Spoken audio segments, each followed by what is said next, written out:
Sure, we can just get started. Who needs PowerPoint? Hi, everybody. I am a person who stutters, and I've been stuttering ever since I was a couple of years old. And so, the word stutterer, right? If I had a slide, you would see it up here in big red print, stutterer. That is a thing that I've really internalized as, like a very big part of, the person that I am. And the funny thing here is that, I have a lot of other titles. I have a lot of other roles. I am a sister. I'm a daughter. I'm a friend. I'm a partner. I'm a speaker. I'm so many of these other things. However, being a person who stutters, being a stutterer, there you go, has been the single most defining characteristic of my entire life. And it's not the, physical act of stuttering that's so painful, It's the shame associated with stuttering. When I'm speaking and I, can't get a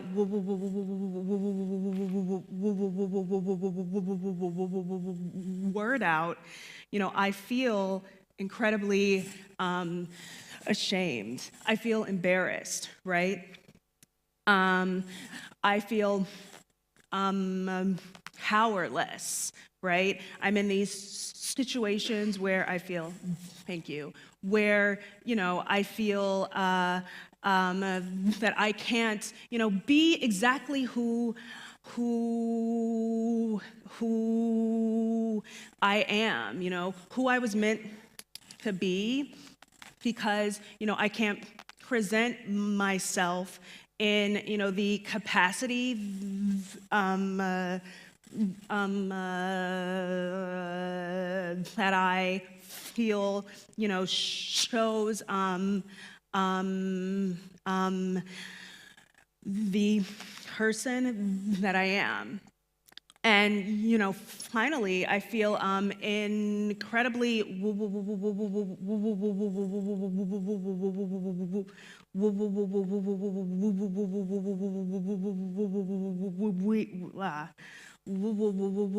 weak because I can't defeat, like this thing that has defined me, and that has turned me into a person who sometimes I just don't know. However, a couple of really good things have happened as a result of being a person who stutters.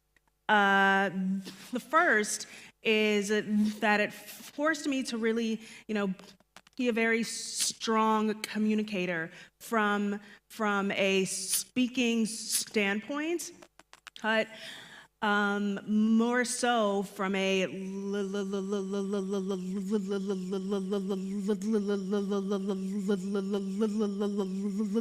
listening standpoint. And then the other thing it's done is that, it's really forced me to be very adaptable to change. And so, those two things, communication and, being adaptable to change, they have one sort of big umbrella topic in common, and that is empathy.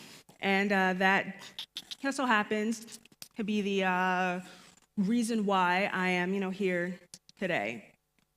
So this is me. I'm around 2 or 3. I know, I'm painfully adorable. And this is around the age that I began to show some signs of stuttering. But, like most parents, there was some concern. However, the professionals told them that I would probably, just outgrow it by the time I hit 5 or 6, and that I would go on to be just as annoying as every other child that age. But as you can tell, I'm a little bit older than 5, and I am still the person who stutters. And so, over time, I had to learn, how to kind of cope with this thing, right? A lot of people who stutter, we have neuroses around certain sounds, around certain words. And so we will, avoid those sounds. One of the things that we all, kind of as a collective, despise is saying our name. And that's because, we are forced to, just say our name, right? There isn't any other, phrase or word or sound that we can use. We just have to say Sharon or Tabi or whatever it is.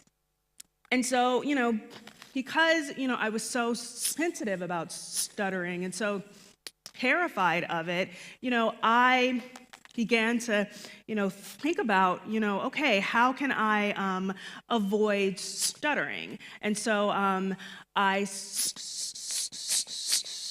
started using a lot of filler words. I started, just completely avoiding situations, where I would have to talk to people. And it came to a point where, I took myself out of, so many positive situations. I stopped making relationships. I stopped trying to better myself because of stuttering.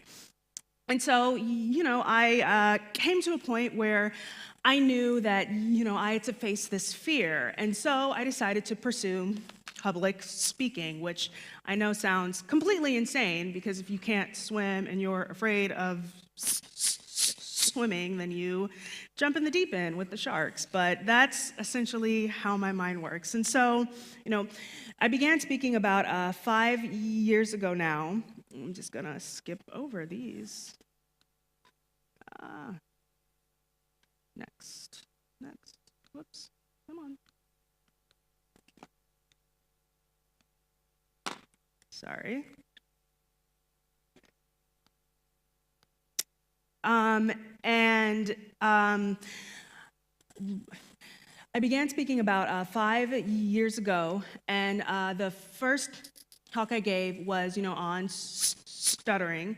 And the more and more talks I gave, the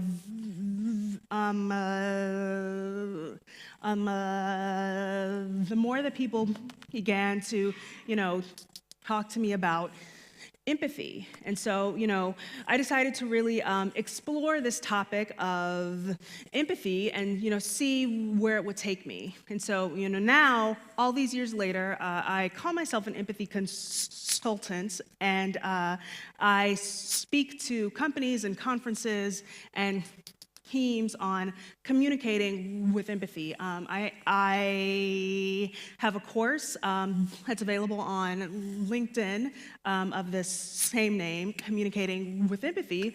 And so, I have a really, made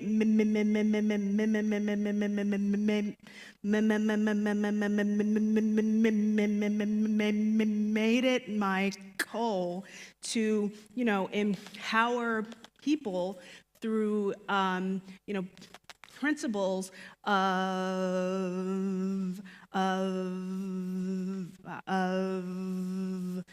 empathy. So let's talk about empathy. I personally feel that, Empathy is an incredibly valuable part of a corporate environment. And I know this because the studies prove that. 92% of, employees believe that empathy is undervalued in their company, whereas 90% of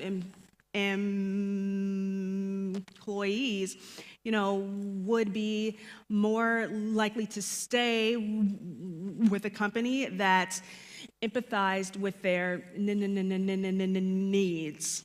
So what do these, two things mean? They mean, that empathy is going to, keep the top talent in the building. A couple more stats. 87% of CEOs feel that empathy is going to be tied to a company's financial performance, whereas 80% of employees are going to be willing to work, a little bit longer hours for an employer, that empathizes with them. So what do these mean? It means that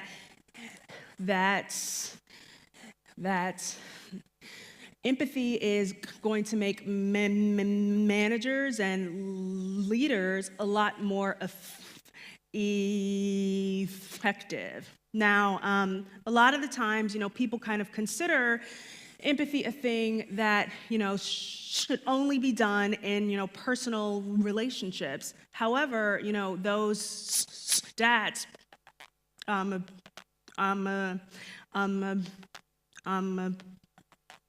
prove that, this is a very important professional skill. So, we've kind of talked about, me. We've talked about, why empathy is important. So let's, now define it, right? So I speak at a ton of conferences all of the time, and I hear, two definitions of empathy constantly. And the first one is, the dictionary definition, of, sharing the feelings of another person, which, that sounds about right. The other one I hear, and I hear this one way more and with way more anger than I hear this first one, is that thing that you have to do in order to not be an a-hole at your job, which I feel like both of these things are fairly correct, right? However, the problem, with these definitions is that they don't, tell us what it is to, be actively empathetic every single day. So, empathy as a noun is an idea. It is a really cool idea. It's an awesome idea. However, it is intangible. It doesn't give us any direction. And so, I got to thinking, how can I explain empathy so that people can, take something with them? How can I make this thing a, an action, right? So, I was thinking about, like, what's a comparable sort of thing, right? Like, that's completely intangible, yet, everybody gets it. And then it dawned on me. It's love. Aww. brand new love is the most incredible feeling you could ever have in your life. You meet this person, and they are literally the cheese to your macaroni. They are the most awesome human being in the world. You send them ridiculously long text messages. You somehow have time to send 200 words to this person that, one, you hardly know. And then you do other really dumb things, like wear matching outfits, and you just think it's the coolest thing ever, hashtag Bay all day, you love them. But, then time goes on, and things kind of calm down, and you really get to know the person, and then you realize, hold on a second, like, I have to choose you. I have to continue to choose you, right? And so, after a while, not so brand new love is this. And so, it's a choice. It's a thing that you have to do. You have to choose this person, right? And so, love as a noun is an idea. It is an incredible idea. It is the coolest idea in the world, and we all get it, right? However, love as a verb is a choice. And it's a choice that you have to make, every single day. Empathy as a noun is an idea. It is an awesome idea. It is the best idea. However, empathy as a verb is a choice. And it's a choice that you have to make, every single day. So, this talk is called, creating cultures of empathy. And so, it is of my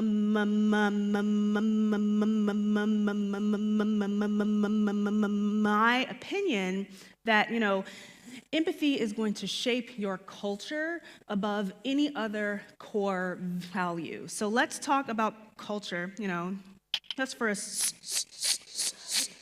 second here. The way we work is changing, right? Like you think of the word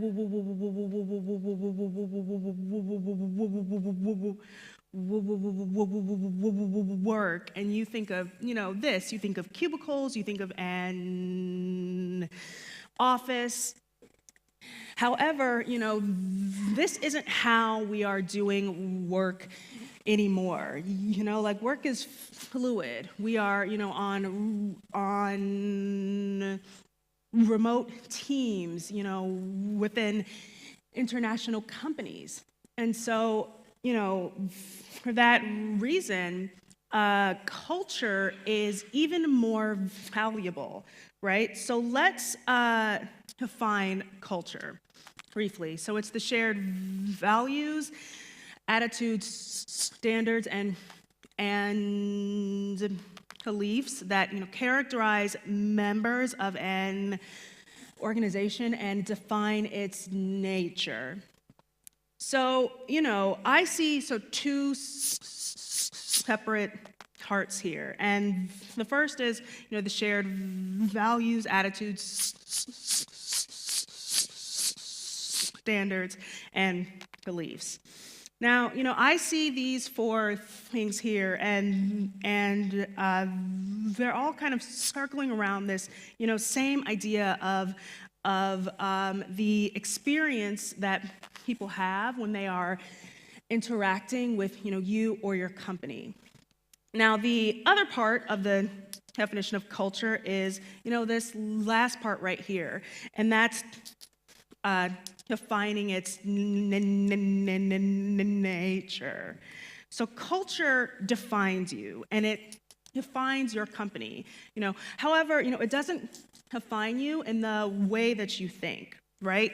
The big things define your culture, and I have a couple of examples here. Really don't want to beat a dead horse, but it has to be done. If you think of a place like Uber, the big things like that define their culture, misogyny,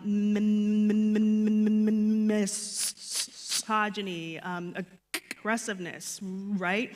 Like those are really big, enormous things, right? On the other side of the spectrum, you have a company like Netflix that is known for, being a a positive place, and encouraging place, right? So, the big things define your culture. However, the little things are going to create your culture. And what I mean by that is those small, everyday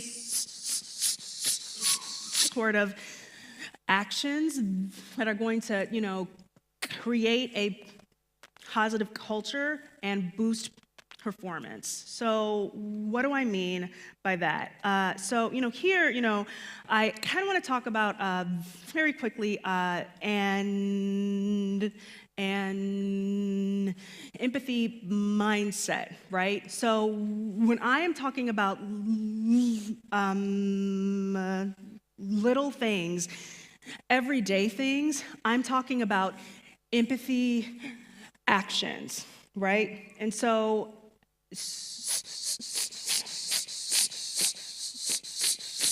the things that, I suggest that people do are, focus on three big things. That's patience, perspective, and connection. And so, with patience, I mean pausing, stopping, taking a breath before you speak, right? A lot of the times when we are in, very uncomfortable situations, we don't always think things through. So,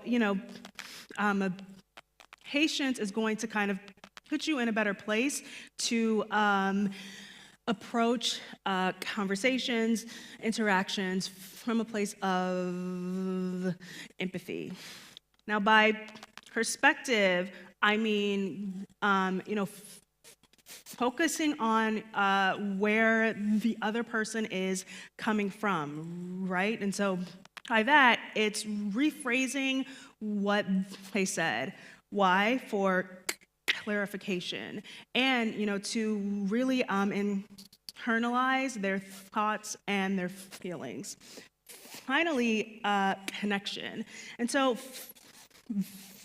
for me, connection is, speaking with intention, right? Like a lot of the times, when we're speaking, we're not thinking about the person that we're talking to. We are only thinking about ourselves. So if you speak with intention, you are setting the stage for, all future conversations. And that's why connection is really the beginning of this entire process. So, this talk is called Creating Cultures of empathy. And, the big ideas that I want you to take away here are, that empathy is a verb. It is a choice. And it's a choice that you have to make every single day. The second thing is that, this small, everyday actions are going to create your company's culture. And then finally,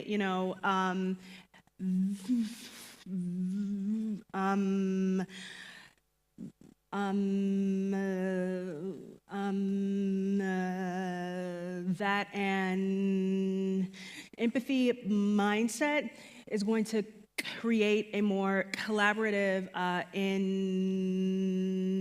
environment. And so the final thing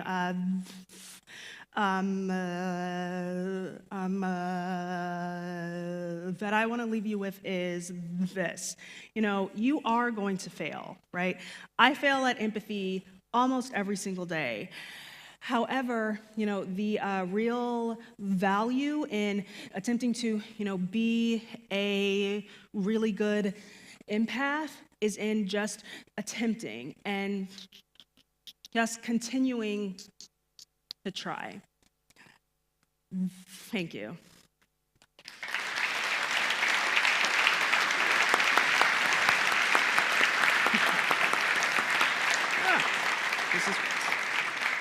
Thank you, Sharon. Thank you so much. Thank you. Awesome. Do you have time to address one question maybe from here? Sure. Okay, great. Yeah. There's the first one is self-explanatory. But what about the second one? So what to do when you try to give a first step showing empathy in a conflicting situation, but you don't see the same behavior in the other side? Ooh, that is one of the hardest things, right? I mean, because we focus on like, well, I'm doing this thing. How come you can't do this thing? Because I'm evolved. You should be evolved too, right?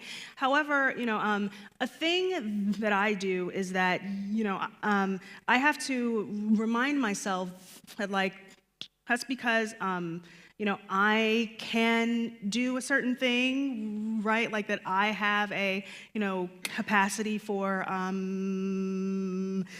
empathy. That doesn't mean that people can't, hold on.